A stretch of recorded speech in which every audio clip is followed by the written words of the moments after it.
தூத்துக்குடி துப்பாக்கிச்சூடு குறித்து முன்னாள் முதல்வர் எடப்பாடி பழனிசாமி கூறிய தகவல் தவறானது என்று அதிமுக ஆட்சி காலத்தில் அமைக்கப்பட்ட ஆணையமே உறுதிப்படுத்தியது என்று முதல்வர் ஸ்டாலின் கூறினார்.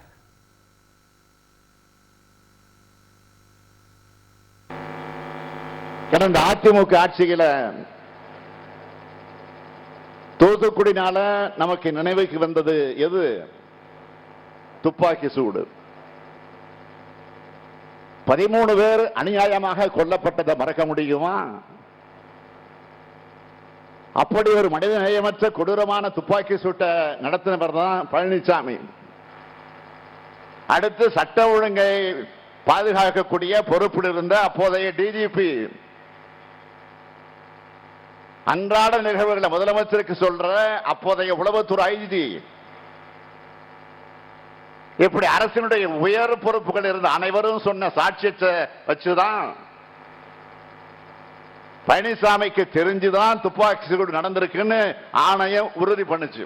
எனவே ஊடகங்கள் மூலமாகத்தான் துப்பாக்கி சூடு பத்தி தெரிஞ்சுக்கிட்டதாக பழனிசாமி சொன்னது தவறானது என்று ஆணையத்தோட அறிக்கையில வெட்ட வெளிச்சமாக சொல்லப்பட்டிருக்கு.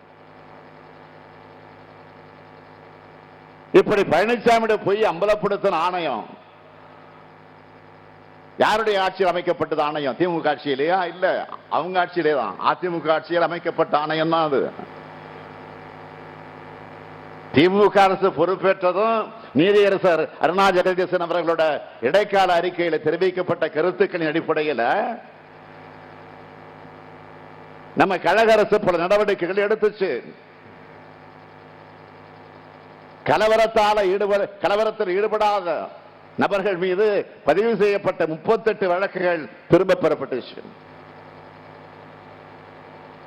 போராட்டத்தின் போது காவல்துறையினர் கைது செய்யப்பட்டு காவலில் வைக்கப்பட்ட 93 நபர்களுக்கு அவங்களும் அவங்க குடும்ப உறுப்பினர்களும் அனுபவிச்ச மனவேதனைகளை பொருட்டு 1 லட்சம் ரூபாய் நிவாரண உதவி வழங்கப்பட்டுச்சு. தேர்தலுக்காக கேஸ் விலை 100 ரூபாயை குறைத்து மோடி நாடகம் ஆடுகிறார் என்றும் மீண்டும் வந்தால் 500 ரூபாய் உயர்த்தி விடுவார் என்றும் வாணியம்பாடியில் நடைபெற்ற பிரச்சார கூட்டத்தில் அமைச்சர் உதயநிதி ஸ்டாலின் தெரிவித்தார். ஜூனியர் அரசியல் அவருக்கு ஜூனியர், காலேஜ்லயும் ஜூனியர், பள்ளிக்கூடத்திலையும் ஜூனியர். நாங்க 2 பேரும் ஒன்னாதான் படிச்சோம். அதனால அந்த உரிமையில என்னுடைய நண்பர் கதிரானந்தருக்காக உங்ககிட்ட உதயசூரியன் சின்னத்திற்காக வாக்கு கேட்டு வந்திருக்கேன். எனக்கு தெரியும் 2014 ஒரு கேஸ் சிலிண்டர் விலை எவ்வளவு? 400 ரூபாய் இருந்துச்சு. இப்ப கேஸ் சிலிண்டர் விலை எவ்வளவுமா? 1200 ரூபாய். ஏத்துனது யாரு? திரு நரேந்திர மோடி. இப்போ நாடகம் ஆடுறாரு. தேர்தல் வந்தோடனே என்ன சொல்றாரு? பரிசு தொகையா 100 ரூபாய் கம்மி பண்ணிட்டு உங்களுக்கு எல்லாம் பரிசு தொகையா. ஏமாந்துறாதீங்க. திருப்பி ஆட்சிக்கு வந்தாருன்னா மீண்டும் 500 ரூபாய் ஏத்துனாலும் ஏத்துவாரு. ஆனா ஏமாறாதீங்க.